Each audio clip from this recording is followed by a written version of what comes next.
So Burnley have obviously clinched promotion back to the Premier League recently.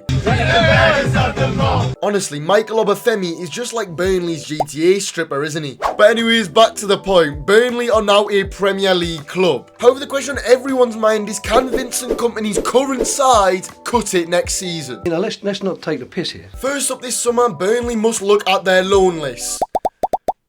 Yes, it's quite extensive. Realistically, Halil Dersavoglu will be on his way back to Brentford this summer. I mean, he's contributed the same to this team this season as I contributed to the building of the Eiffel Tower. Call. But let's just sidestep that situation and look at the loan players that will offer some value to Vincent Kompany coming into the Premier League season. We've got Nathan Tella, Jordan Beyer, Taylor Harwood-Bellis, Ian Matson and Michael Obafemi, who's actually already signed a new deal with Burnley for next season. I mean, I don't know what he really loves about the club. Maybe it's the fans, Vincent Kompany's bald head, or the fact that they let him twerk on the coach. Either way, Burnley fans love him. Whether that's because of his footballing ability, that one Watford goal, or just the fact he's best mate with Nathan Tella, it'll probably mean Tella will come back. Tella has been absolutely phenomenal for Burnley this season since his loan move from the Saints, Premier League football to Championship football in a well-needed development season at the age of 23. This is his first full season of professional football. The Clarets top scorer sits on 17 goals and 5 assists at the time of writing, but I do think them stats maybe do him a little bit of an injustice for how valuable he has been to Burnley this season. A dynamic forward who can play literally anywhere across the front four. I mean, he's been in more positions than Lana Rhodes has this season. What do you mean by that?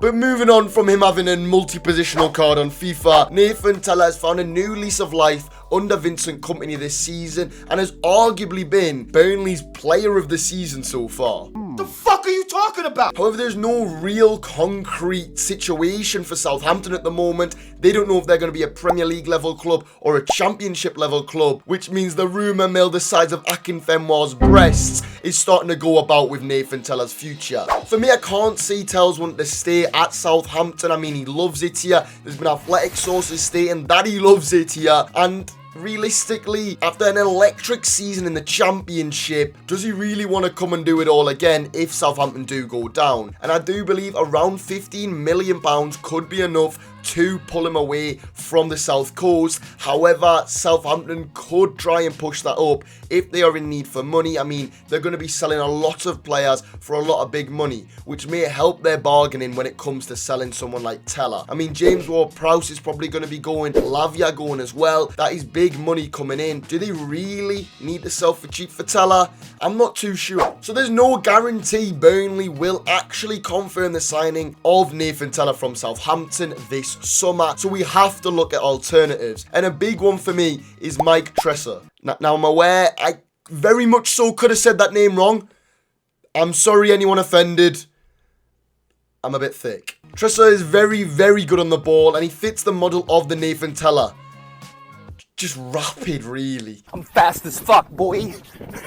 Still fast as fuck. He's also phenomenal when it comes to 1v1 situations with the fullback. I mean, there's more chance of Tottenham winning a trophy in the next decade than stopping him. And alongside that brilliant ability on the ball, which I've mentioned twice already, he has the most assists in Europe's top 10 leagues this season at the time of writing. With a market value of around 13 million on Transfermarkt, it could be a more expensive option if Vincent Kompany is to use a little bit of his Belgian spicy sauce like he did last summer, again in the next window. Let me add a little bit of spice to that. Is he going to be better than Nathan Tella? You don't know. Tella's already gelled with the squad. Tresser obviously wouldn't have, but both of them are just as unproven as each other. The only difference Nathan Tella has is he's done it in the Championship. Moving on now though to Burnley's centre-back partnership and two of the greatest centre-backs in the Championship, Jordan Beyer and Taylor Harwood-Bellis. First up, we have the Manchester City loanee, Harwood-Bellis. Now, he's a natural-born leader. I mean, this lad could take a dinghy to the Spanish Armada and he'd still come out winning. With the second most passes completed for Burnley this season per 90 minutes, only topped by his partner Jordan Beyer, and also sitting in the top 23 percentile for aerial duels won this season in that Europe, Taylor Harwood-Bellis would be a massive signing. However, it is likely that Man City will demand a top fee. I mean, this lad is destined for the top, no doubt about it. Flipping over to the other side of the centre-back partnership, we have Jordan Beyer. I mean, he's pretty tall, he's good on the ball, he's good in the air, he's good at defending. He probably gets loads of women.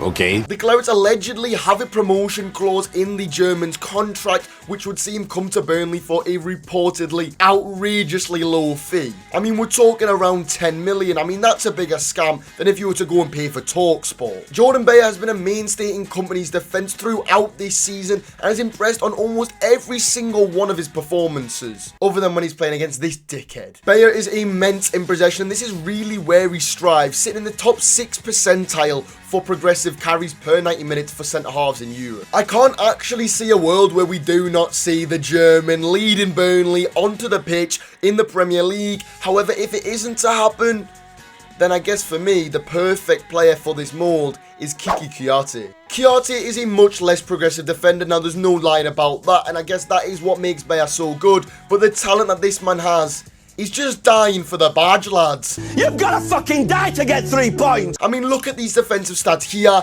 He literally strives on just risking everything for the badge. Finally finishing off our loan list. Like, I'm genuinely out of breath. Yeah, I feel like I'm at Newcastle away. Lads, next season, can we just get 1 or 2 in? Because this is a piss take. Anyways, I do not think Burnley should be looking at signing Chelsea loanee Ian Matson. I know there's going to be a few people disagreeing with that, and I guess rightly so. He has had a great season for Burnley. Now, I fully believe Ian Matson will go right to the very top of football. I mean, his talent is undeniable. His ability in the final third and ability to deliver a cross is almost uncomparable, especially for championship left-backs. However, will he be worth the money that Chelsea are going to ask for?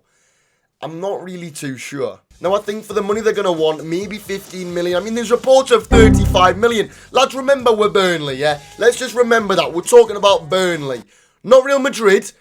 35 million. So, you know, let's not take the piss here. However, despite me saying I don't think Burnley should go in for Matson, there's no denying they're going to struggle to get someone as good going forward that's also just 21 years of age. I mean, it's almost impossible. I mean, I really don't want to see Matoma nutmegging Ian Matson for the 7th time, triggering me to just launch off the Amex next season. It's a long enough trip as it is. However, I really struggle to find someone that is as good as Ian Matson, as I said earlier, going forward, while also improving on that defensive output and still not really being too old. So I'm going to leave this one to you guys. In the comments, I want you to drop some left backs that you think would be perfect for Burnley next season if they aren't going to keep a hold of Ian Matson, or if you just think that Burnley should keep a hold of Ian Matson, then let me know in the comments as well. So I'm going to continue this video under the impression that the lone players Burnley have this season have been replaced, whether it's with them or some other random players, probably from Belgium, and we're just going to go with the players that now need strengthening after the loan players are already brought back in, if that makes sense. I think a huge target for Burnley this summer has to be a recognised goal scorer. Despite still scoring plenty of goals this season, realistically, Burnley have not really taken as many chances as they should have, and that's mostly down to the striker options. Despite spending £10 million on Lyle Foster in January, Are you taking the fucking piss? for me, they should still 1000% be chasing Coventry City's Victor Gyökeres. With Coventry City expected to possibly chase a permanent deal for Burnley's Luke McAnally this summer, a deal could be surely strung up between maybe Luke McAnally going the other way with some funds and Gyökeres coming back to the Clarets. The Swede striker is currently the 2nd top scorer in the Championship, but also has 10 assists at the time of writing. I mean, putting up numbers like that in a team like Coventry, who has the same talent as Bates and has emotion, is mental. Hi guys! He sits in the top 4% for completed take-ons in Europe's top 10 leagues this season. Combated that with his excellent hold-up play, makes him literally the perfect Vincent Kompany striker. Now on to the other end of the pitch, but still an area Burnley must improve, is in between the sticks. Now, you cannot discredit how good Aaron Muric has been this season, despite a few random gallops. What the dog doing? Looking like he's just spent 3 hours with Snoop Dogg every time he walks on the pitch. Smoke. every day. Muric has been so solid for Burnley this season. He is literally one of the best passers Burnley have actually ever seen. I mean, that probably says more about Sean Dyche than it does Aro. However, despite being like David Beckham with his feet, Aro Muric is way less comfortable with his hands. Yes, he is massively improved this season, but you can't help but think next season in the Premier League, it's more than likely that Muric could be caught out with his hands trying to save things or even in the air. With rumours already surfacing that Vincent Kompany has been out watching players and is looking at replacing the cost of an international in goal, my bet would be on Bart Verbruggen in Belgium. Verbruggen is incredibly young and was actually around the squad whilst Kompany was managing at Anderlecht. Listen, no misunderstanding. There's one f***ing side of me that you haven't seen, boys. I'm not too sure that's actually a good thing. Now, Burnley's Jack Cork is seemingly on his last legs this season, captaining Burnley to obviously a historic season. But now looking at the Premier League next year, surely they're going to have to find a partner for Iniesta's stepbrother, Josh Cullen. I really think a player in the mould of Fulham's Palhinha would be perfect for the Burnley system. Partnering Josh Cullen, who does all the fancy technical stuff, and just have someone that just is a bit of a dickhead and kicks the shit out of people. Someone that somewhat mirrors this kind of style, but also has a little bit more creative flair, which Burnley may need, but is also, again, a little bit more reasonable in terms of transfers, is Ramiz Zarouki. Now, again, I know I've probably butchered that, but let's just leave it out, lads. The Algerian international left Ajax's academy at the age of 17, and just 7 years later, he has proven them that they've made one of the biggest footballer mistakes since Sunderland signed Jack Rodwell. Zarouki does offer a little bit less defensive stability than Palhinha, however, in that he makes it up for going forward. In Kompany's system, having the two defensive midfielders means both of them need to be very confident defensively, but also quite competent going forward. Averaging 71 passes per 90 minutes this season, which is absolutely massive when it comes to the Burnley system, or otherwise known as pass, and then they do a little bit more pass and pass again. But Burnley's transfer business isn't down to my fantasies. No, not the Jordan Bayer ones, right? The transfer fantasies. So let's look at someone Burnley are legitimately in for, and it's looking increasingly likely that the deal will be done this summer. From Dinamo Zagreb, Luka Ivanusek. Again, I've probably messed that up. The signing of Ivanusek may suggest that Josh Brownhill could be dropping back into that DM role, which he did so well for Sean Dyche whilst Burnley win the Premier League. I mean, Ivanusek is an attacking midfielder, so you would definitely think that it will mean that Brownhill could be dropping deeper, unless Burnley are out to buy a DM and the number 10, which I do think is needed. But for now, let's just imagine that we're going to have Josh Brownhill and Josh Cullen in the pivot, with Luka Ivanusek kind of carrying the main creative output of that midfield three. The 24-year-old Croatian has 11 goal contributions in 24 games this season at the time of writing, and it is said that Burnley have already made contact with Zagreb over a potential permanent transfer this summer. Kompany actually can't help hunting in these random leagues, can he?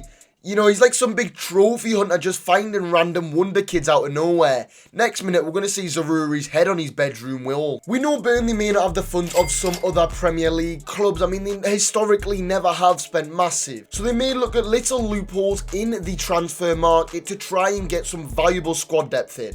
I mean, nothing Man City level, but decent. Let's kind of just say that they're Waitrose and Burnley are like a Tesco extra. Ryan Kent may be that guy to come in on a free this summer for Burnley. Make my man dribble like Kent. At 26-year-old, this could be some very, very tidy business. Kent has always impressed in Scotland, and despite having a pretty poor season this term, he's still a very valuable player. And like I said, at just 26-year-old, you can't really go wrong with this one. He's a brilliant dribbler, great 1v1, so fast, and he can pretty much hit a ball fairly well.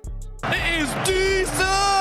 The only problem we have with him is he gives us all PTSD, doesn't he? But I want to know who you guys think Burnley should be chasing this summer. It's going to be a massive window, and I fully see them spending upwards of 60-70 million. And I mean, that's just to stay up. And I want to know what you guys think in the comments.